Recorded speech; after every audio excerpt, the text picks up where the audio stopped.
Hello, everyone. Welcome back to the Read Report. I'm your host, Nicole Ryan, and wow, what a week. Am I right? We have huge news this week in the Karen Reed case, and that is that lead investigator into the case against Karen Reed, Massachusetts State Police Trooper Michael Proctor, has been fired by the Massachusetts State Police Trial Board. Now, the termination order for Proctor cites his inappropriate text messages, which they say created an appearance of bias in his handling of the homicide investigation. And it also stated that Proctor drank alcohol while on duty and then drove his department-issued cruiser. Now, during Reed's last trial, we learned that Proctor had sent all these misogynistic text messages about Reed and also leaked some information about the investigation to his friends and family over texts that he referred to as regrettable and unprofessional, but at some points were just flat out disgusting. And now they're a factor in his firing. But beyond that, the defense also had questioned Trooper Michael Proctor about an incident that occurred on July 19th, 2022. Now, how did that come up? That night, allegedly, Trooper Michael Proctor went out drinking with Canton police officer Kevin Albert, who, let's not forget who Kevin Albert is. He's the brother of Brian Albert, homeowner of the house at 34 Fairview Road at the time that John O'Keefe was killed. The two, Proctor and Kevin Albert, had been working on a cold case together, and they say they stopped for drinks together on the way home, got a quick bite to eat. Proctor later drove home in his police cruiser while still on duty. The next morning, Proctor texted Kevin Albert, "Found your badge in my cruiser this morning. I can leave it in my locker at the gym, drop it off at your station, or leave it in my mailbox." Kevin Albert responded, "My mailbox, period. Did I take my gun?" Wincing face emoji. He then followed up with, "It's bad!" exclamation point. "I was hungover for sure today. Couple tonight to make me feel good." So let's break this down. Approximately 5 months into his investigation into John O'Keefe's death, Massachusetts State Police Trooper Michael Proctor, lead investigator on the case, went out drinking with the brother, a key figure in this case, the homeowner of 34 Fairview Road. And Kevin Albert, he was so drunk that he left his badge in Proctor's cruiser. And he couldn't remember if he took his gun. But there's more. Testimony also revealed that Canton police officer Kevin Albert helped Proctor arrange witness interviews at the Canton Police Department, even though the Canton Police Department had recused themselves from the investigation. So let's ask the obvious question. Why was Brian Albert's brother, a Canton police officer, involved in arranging witness interviews in a case where his own family was heavily involved? Kevin Albert was placed on temporary leave for his conduct, but he's since returned to duty at the Canton Police Department.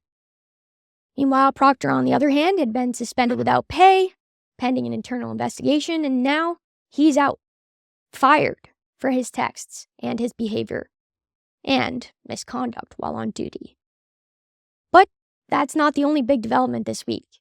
Karen Reed's defense team requested to delay the start of trial from April 1st to later in April, something that they claimed that the prosecution had also agreed to.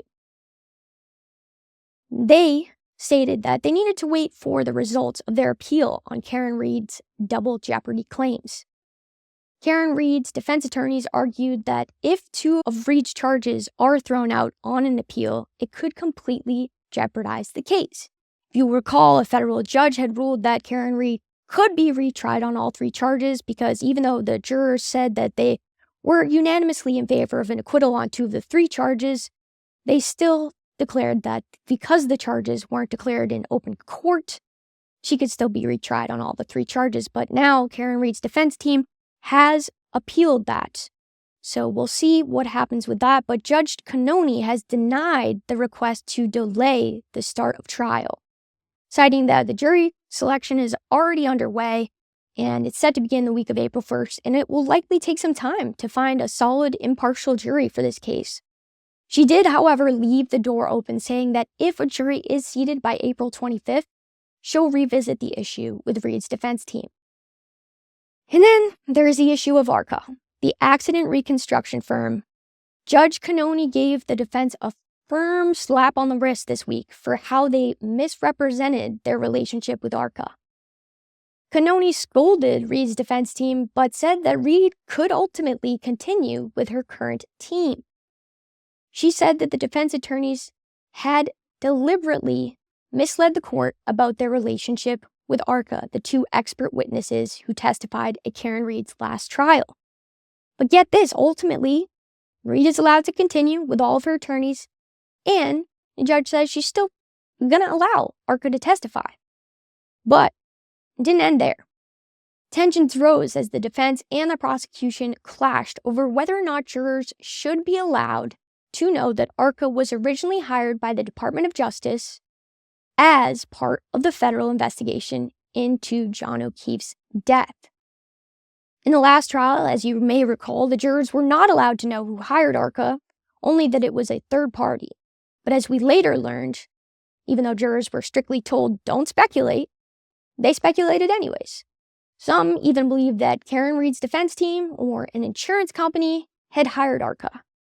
Now, in trial number 2, prosecutor Hank Brennan wants ARCCA to again be presented that same way, as simply a third-party expert, but with no mention to the federal investigation into the case.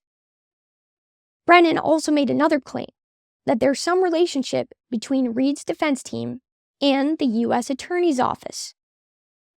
Brennan is now pushing for a pretrial hearing to question ARCCA witnesses about how they reached their conclusions and what communications they have had with the defense team. The defense fired back. Defense attorney David Yannetti accused prosecutors of trying to hide the truth from the jurors, arguing that if the jury isn't told who actually hired ARCCA, they'll be left to speculate all over again. Judge Canton has indicated that she's not inclined to allow references to the federal investigation into the second trial, but if she did, what would the effect be on the trial? They wound up dropping the conversation, and for now the judge has ruled that if ARCCA is called to testify, there will be a pretrial hearing to determine what will and won't be allowed to be presented to the jury. And we're not done yet. Both sides will be back in court this Tuesday to tie up the remaining pretrial motions, but other than that, we are full steam ahead for jury selection to begin on April 1st. We'll be keeping a close eye on all of it. That's it for this week of the Reed Report. I'm your host, Nicole Ryan. Thank you for listening. Don't forget to subscribe, share, follow, send this video to your friends if you like it, and I'll see you next time. Don't forget to stay curious, stay questioning, and have a great rest of your week.